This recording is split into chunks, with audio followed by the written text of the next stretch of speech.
నాలుగు జరుపుతాను ఇప్పుడు ఎక్కుతాం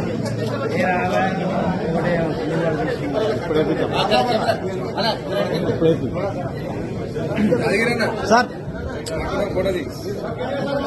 సార్ సార్ రైట్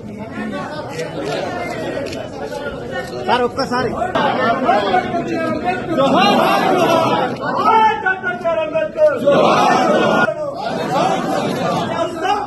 కొనసాగిస్తాం అంబేద్కర్ ఆశయాలను. డాక్టర్ బాబాసాహెబ్ అంబేద్కర్. కొంచెం వెనక కొంచెం కొంచెం కొంచెం వెనక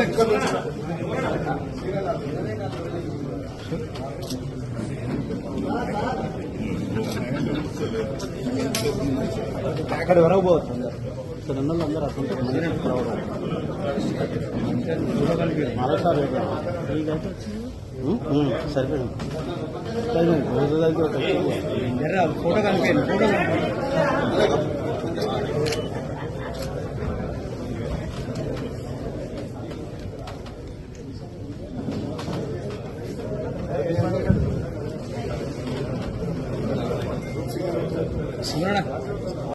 ఆయన స్ఫూర్తితో నిరంతరం అక్కడ కూర్చునే పాలకులు పరిపాలించాలని ఎల్లవేళలా ఆయన మనకు దిశానిర్దేశం చేసే విధంగా అక్కడికి కొన్ని కేవలం కూతవేటు దూరంలోనే అంబేద్కర్ గారి విగ్రహాన్ని అద్భుతంగా ఏర్పాటు చేశారు. చేయడమే కాకుండా ప్రకాష్ అంబేద్కర్ గారిని కూడా ఆహ్వానించి రాజకీయాలకు అతీతంగా బ్రహ్మాండమైన కార్యక్రమాన్ని నిర్వహించడం జరిగింది. ఈరోజు ఈ ప్రభుత్వాన్ని నేను అడుగుతా ఉన్నాను, ఇవాళ మీరు నిర్బంధిస్తున్నది, అణిచివేస్తున్నది మమ్మల్ని కాదు, భారత రాష్ట్ర సమితి నాయకులను కాదు, మిమ్మల్ని ప్రశ్నిస్తున్న వాళ్ళని కాదు, మీరు నిర్బంధిస్తున్నది ఆ 125 ఫీట్ల ఎత్తున ఈరోజు మొత్తం హైదరాబాద్ను మొత్తం భారతదేశానికి స్ఫూర్తినిచ్చే విధంగా అక్కడ నిలుచొని ఉన్న మహానుభావుడు అంబేద్కర్ గారిని మీరు నిర్బంధిస్తూ ఉన్నారు.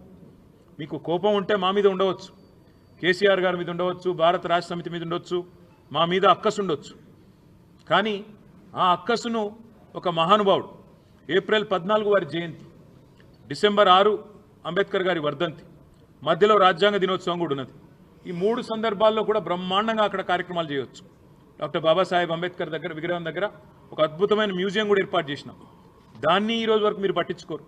కనీసం తాళాలు కూడా తెరవకుండా గేట్లకు తాళాలు వేసి పెట్టి అపరిశుభ్రంగా ఈరోజు ఆ మహనీయుణ్ణి అవమానించే విధంగా వారిని కూడా నిర్బంధించి పెట్టింది కాంగ్రెస్ పార్టీ అని చెప్పడంలో ఎలాంటి రెండో ఆలోచన కానీ రెండో అభిప్రాయం కానీ మాకు లేనేలేదు. ఇవాళ మహానుభావుడి దగ్గరికి మేము పోతాము అంటే, ప్రజాస్వామికంగా నిరసన చెప్తాము అంటే, మా నాయకుల వ్యక్తిగత స్వేచ్ఛను, మా ప్రజాస్వామిక హక్కును కాలరాస్తున్న ప్రభుత్వానికి నిరసనగా మేము అక్కడికి పోతామంటే 300-400 మంది పోలీసులను పెట్టినారు కదా ముఖ్యమంత్రి గారు. నేను అడుగుతా ఉన్నా, ఆ 300-400 మంది పోలీసులకు మీరు పెట్టిన ఖర్చుతో ఆ ప్రాంగణం మొత్తం పరిశుభ్రం చేయరాదా? అక్కడ బ్రహ్మాండంగా ఈరోజు ఆ మహానుభావుడికి నివాళి అర్పించే కనీస సంస్కారం లేదా నీకు నీ ప్రభుత్వానికి కనీసం ఆ ఇంగితం కూడా లేదా? అందుకే ఈ రాష్ట్ర ప్రభుత్వాన్ని, రేవంత్ రెడ్డిని నేను అనేది ఒకటే, మీరు నిర్బంధిస్తున్నది, స్వేచ్ఛను హరిస్తున్నది మాది కాదు. డాక్టర్ బాబాసాహెబ్ అంబేద్కర్ భారతరత్న ఆయన సామాన్యుడు కాదు, ఒక అసామాన్యుడు. ఈరోజు ప్రపంచవ్యాప్తంగా విశ్వవిఖ్యాత మేధావుల్లో ఒకడిగా గుర్తించబడ్డవాడు. ప్రపంచంలోని గొప్ప విశ్వవిద్యాలయాలు, హార్వర్డు అలాంటి